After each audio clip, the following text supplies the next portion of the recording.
بسم اللہ الرحمن الرحیم۔ معزز ناظرین و سامعین کرام، السلام علیکم ورحمۃ اللہ وبرکاتہ۔ آج کی کہانی حضرت موسیٰ علیہ السلام کی وفات کے بعد کی ہے۔ آپ بنی اسرائیل کے لیے ایک صندوق چھوڑ گئے تھے۔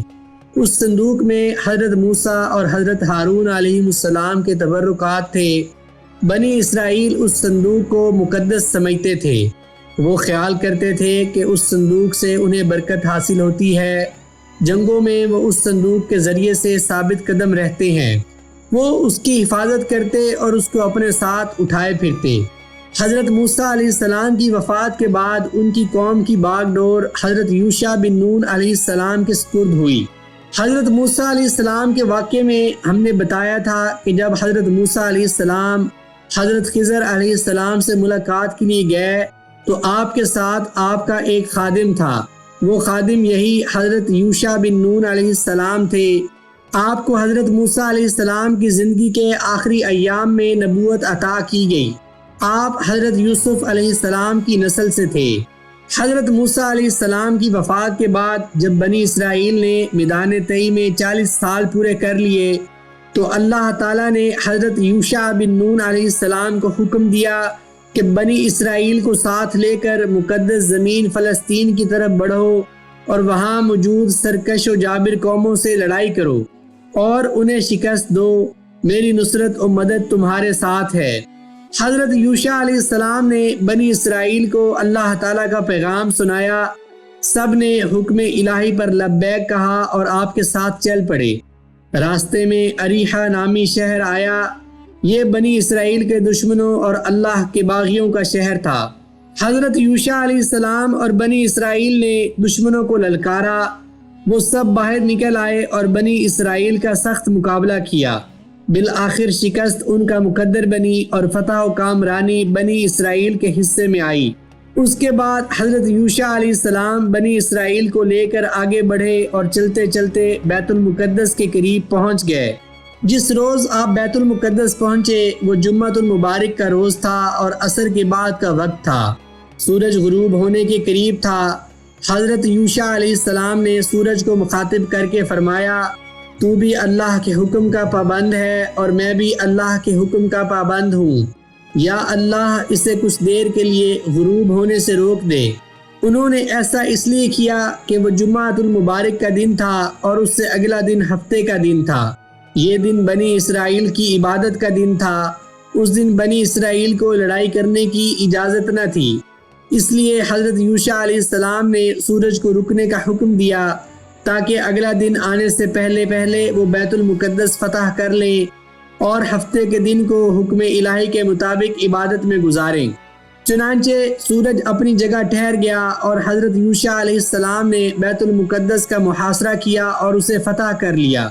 حضرت ابو ہریرہ رضی اللہ عنہ سے روایت ہے کہ رسول اللہ صلی اللہ علیہ وآلہ وسلم نے فرمایا، سورج کسی انسان کے لیے نہیں روکا گیا، صرف یوشع علیہ السلام کے لیے روکا گیا جب انہوں نے بیت المقدس کی طرف سفر شروع کیا تھا۔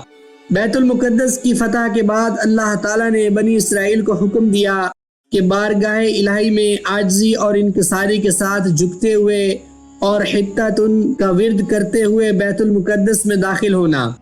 حطۃن کا مطلب یہ ہے، اے اللہ ہم کو بخش دے اور ہمارے گناہوں کو معاف کر دے۔ لیکن انہوں نے عاجزی اور انکساری کے ساتھ جھکنے اور توبہ و استغفار کے بجائے اکڑتے ہوئے اور سر بلند کرتے ہوئے چلنا شروع کر دیا اور حطۃن کی بجائے حبۃ فی شعرۃ کہنے لگے۔ اس کا مطلب ہے کہ ہمیں بالیوں میں محفوظ دانوں کی ضرورت ہے۔ گویا انہوں نے اللہ تعالیٰ کے حکم کو بدل کے رکھ دیا اور اسے ماننے سے انکار کر دیا۔ لیکن جب کوئی قوم حکم الہی سے سرکشی کرتی ہے اور غرور و تکبر کی روش اپناتی ہے تو پھر ان پر اللہ کا عذاب آ کر رہتا ہے۔ چنانچہ ان لوگوں پر بھی عذاب نازل ہوا۔ اللہ تعالیٰ فرماتا ہے، پھر ان ظالموں نے اس بات کو جو ان سے کہی گئی تھی بدل ڈالا۔ ہم نے ان ظالموں پر ان کے گناہ اور نافرمانی کی وجہ سے آسمانی عذاب نازل کیا۔ جب بیت المقدس پر بنی اسرائیل کا قبضہ ہو گیا تو حضرت یوشع علیہ السلام ان کے ساتھ وہیں رہنے لگے اور اللہ کی کتاب تورات کے مطابق ان پر حکومت کرتے رہے یہاں تک کہ آپ وفات پا گئے۔ وفات کے وقت آپ کی عمر 127 سال تھی۔ آپ حضرت موسیٰ علیہ السلام کے بعد 27 سال زندہ رہے۔ حضرت یوشع علیہ السلام کی وفات کے بعد بنی اسرائیل پھر گمراہ ہو گئے۔ انہوں نے حق کو چھوڑ دیا، جھوٹ کا دامن تھام لیا، تورات کے احکام کو بھلا دیا، خواہشات کے پیچھے لگ گئے۔ مال کی محبت نے انہیں اندھا کر دیا، سود لینے سے بھی وہ باز نہیں آتے تھے۔ لوگوں کا مال ناجائز طریقے سے کھانے لگے۔ جن انبیاء کرام کو ان کی طرف بھیجا گیا انہیں ان لوگوں نے قتل کر دیا، حالانکہ ان انبیاء کا مقصد انہیں گمراہی سے نکالنا تھا۔ اس گمراہی کا نتیجہ یہ نکلا کہ ان کے ظلم اور فساد کی وجہ سے اللہ تعالیٰ نے انہیں سزا دی اور ان پر ظالم حکمران مقرر کر دیے۔ وہ ان پر خوب ظلم ڈھاتے تھے، یہاں تک کہ ایک جنگ میں انہیں دشمن نے بہت بڑی شکست دی۔ ان کا شرازہ بالکل بکھر گیا، ان میں سے بہت سو کو قیدی بنا لیا گیا۔ وہ صندوق بھی ان سے چھین لیا گیا جس میں حضرت موسیٰ اور حضرت ہارون علیہ السلام کے تبرکات تھے۔ بنی اسرائیل ذلت اور رسوائی کی وجہ سے بہت غمگین رہنے لگے، یہاں تک کہ اللہ تعالیٰ نے ان کی طرف حضرت شمویل علیہ السلام کو بھیجا۔ انہوں نے شمویل علیہ السلام سے کہا، اے شمویل، آپ کو پتہ ہے کہ ہم کس قدر ذلیل ہو چکے ہیں، دشمن ہم پر چھا گئے ہیں۔ آپ اللہ سے دعا کریں وہ ہمیں ایسا بادشاہ عطا فرما دے کہ جس کی قیادت میں ہم دشمن سے جہاد کریں اور فتح یاب ہوں۔ ان کی بات سن کر حضرت شمویل علیہ السلام نے کہا، اگر اللہ تم پر ایسا بادشاہ مقرر کر دے تو کیا تم اپنا وعدہ پورا کرو گے، اس کے ساتھ مل کر جنگ کرو گے؟ بنی اسرائیل جواب میں فوراً بولے، ہاں کیوں نہیں، ہم ضرور اس کے ساتھ مل کر دشمن سے جنگ کریں گے، اللہ کے راستے میں لڑیں گے۔ بھلا ہم کیوں نہیں لڑیں گے جب کہ ہمارے گھروں کو اجاڑ دیا گیا ہے اور ہمیں بچوں سے دور کر دیا گیا ہے۔ بنی اسرائیل نے حضرت شمویل علیہ السلام کو بہت مجبور کیا کہ وہ یہ دعا کریں۔ آخر سیدنا شمویل علیہ السلام عبادت میں مشغول ہو گئے۔ انہوں نے نماز ادا کی، پھر اللہ سے دعا کی، اے اللہ ان کے لیے ایک بادشاہ مقرر فرما دے۔ اللہ تعالیٰ نے اپنے نبی کی دعا کو قبول فرمایا اور ان کی طرف وحی کی کہ انہی میں سے ایک آدمی کو بادشاہ مقرر کر دیا ہے، اس کا نام طالوت ہے۔ طالوت ایک غریب آدمی تھا، البتہ اللہ تعالیٰ نے اسے طاقتور جسم عطا فرمایا تھا۔ علم اور عقل میں بھی وہ دوسروں سے بڑھ کر تھا، اس میں جنگی صلاحیتیں بھی تھیں۔ حضرت شمویل علیہ السلام نے بنی اسرائیل سے کہا، اللہ تعالیٰ نے تم لوگوں کے لیے طالوت کو بادشاہ مقرر کیا ہے۔ اس پر وہ اڑ گئے، سخت ہو گئے اور کہنے لگے، ہم تو اسے بادشاہ نہیں مانیں گے، یہ تو ایک فقیر آدمی ہے، اس کے پاس نہ تو مال ہے نہ کوئی اور چیز، یہ کیسے ہمارا بادشاہ ہو سکتا ہے؟ اس کی نسبت تو ہم بادشاہ بننے کے زیادہ حقدار ہیں۔ یہ اعتراض گویا انہوں نے اللہ اور اس کے نبی پر کیا تھا، کیونکہ یہ فیصلہ اللہ تعالیٰ کا تھا۔ چنانچہ حضرت شمویل علیہ السلام نے ان سے کہا، طالوت کو اللہ تعالیٰ نے منتخب کیا ہے، اور سن لو، بہت جلد اللہ تعالیٰ تمہاری طرف ایک نشانی بھیجے گا۔ وہ نشانی طالوت کی بادشاہت کی دلیل ہوگی۔ جب وہ نشانی تمہارے پاس آ جائے تو اس کی پیروی کرنا، اس پر اعتراض نہ کرنا۔ وہ نشانی ایک صندوق ہوگا، فرشتے اس صندوق کو اٹھا کر تمہارے پاس لائیں گے، اور یہ اللہ تعالیٰ کا ارشاد ہے۔ بنی اسرائیل اس خبر کو سن کر بہت خوش ہوئے اور بے صبری سے صندوق کے واپس لوٹنے کا انتظار کرنے لگے۔ پھر اللہ تعالیٰ کا وعدہ سچا ہو گیا، صندوق دوبارہ ان کی طرف لوٹ آیا، اس کو فرشتے لائے تھے۔ ساتھ ہی بنی اسرائیل کو تاکید کی گئی کہ طالوت تمہارا بادشاہ ہے، سب کے سب اس کے گرد جمع ہو جاؤ، اللہ کی مدد اس کے ہاتھوں پر ظاہر ہوگی۔ صندوق کی واپسی کے بعد بنی اسرائیل نے طالوت کو اپنا بادشاہ مان لیا۔ طالوت نے تمام لشکر کو جمع کیا، اس کو درست کیا، پھر دشمنوں سے جنگ کرنے کے لیے بیت المقدس کی طرف چل پڑے۔ کئی دن کے مسلسل سفر کی وجہ سے انہیں تھکاوٹ، بھوک اور پیاس کا سامنا کرنا پڑا۔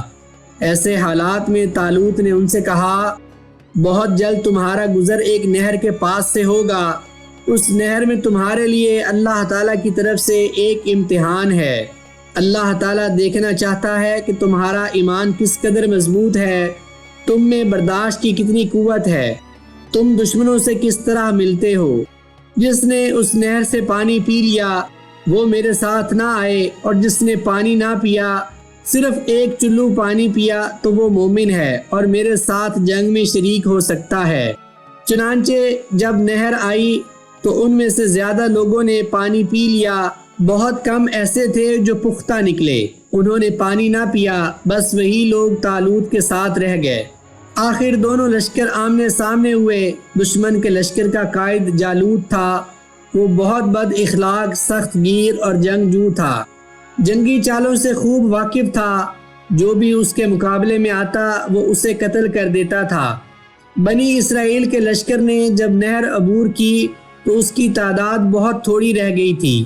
حضرت براء بن عازب رضی اللہ عنہ بیان کرتے ہیں کہ صحابہ کرام رضی اللہ عنہم ذکر کیا کرتے تھے کہ غزوہ بدر میں اتنے صحابہ رضی اللہ عنہم شریک تھے جتنے طالوت کے مخلص ساتھی تھے، جنہوں نے طالوت کے ہمراہ دریا عبور کیا تھا، اور ان کی تعداد 313 افراد سے کچھ زائد تھی۔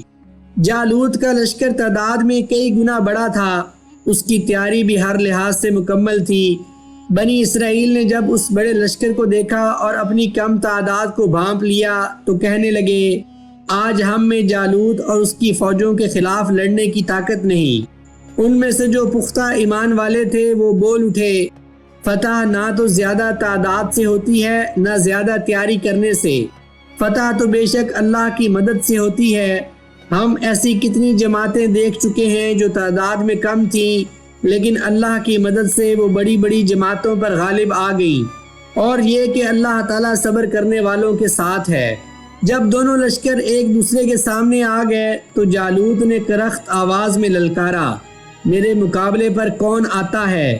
بنی اسرائیل کے لشکر کے تمام لوگ خاموش رہے، وہ جانتے تھے کہ جالوت بہت جنگجو ہے۔ جب کوئی نہ بولا تو جالوت نے پھر اپنی بھدی آواز میں کہا، کیا تم میں کوئی بھی ایسا بہادر نہیں جو میرا مقابلہ کر سکے؟ کیا تم سبھی بزدل ہو؟ اس پر بھی سب خاموش رہے۔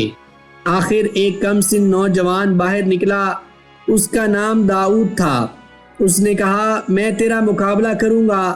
لشکر کے سالار طالوت نے کہا، نہیں، تم اس کے مقابلے پر نہ جاؤ، تم ابھی بچے ہو، تمہارا اتنا تجربہ نہیں، تم جالوت کا مقابلہ نہیں کر سکو گے۔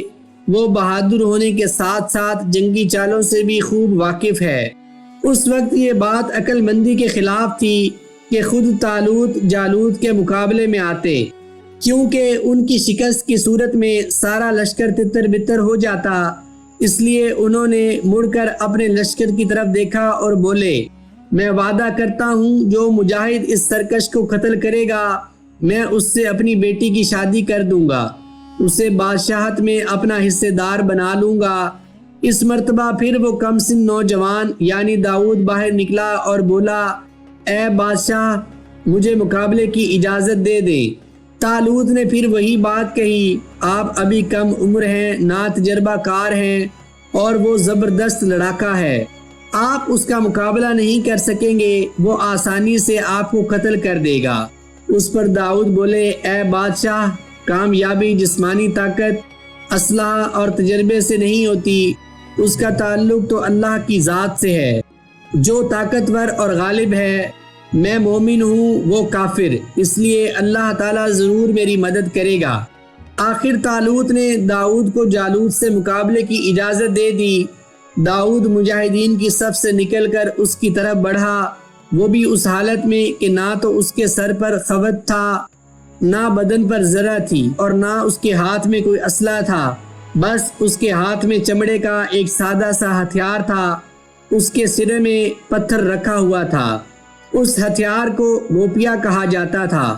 طالوت نے دیکھا کہ داؤد کے پاس کوئی اسلحہ نہیں ہے، اس نے اپنی ذرہ، خوت اور تلوار اتار کر داؤد کی طرف بڑھا دی، لیکن انہوں نے لینے سے انکار کر دیا۔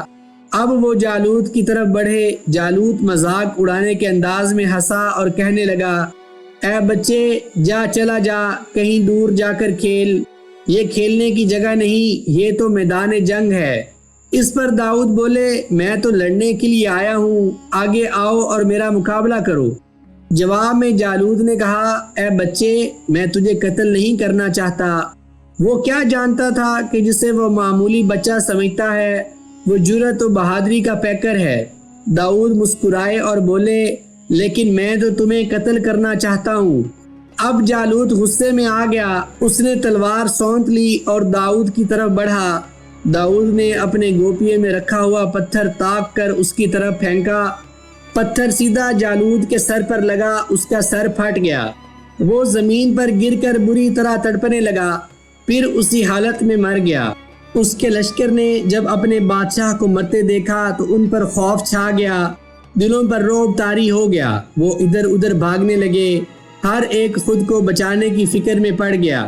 طالوت نے اپنے لشکر کو آگے بڑھایا۔ اب جالوت کے لشکر کا قتل عام شروع ہو گیا یا پھر انہیں قیدی بنایا جانے لگا۔ آخر طالوت کا لشکر جالوت کے لشکر پر اللہ کے حکم سے غالب آ گیا۔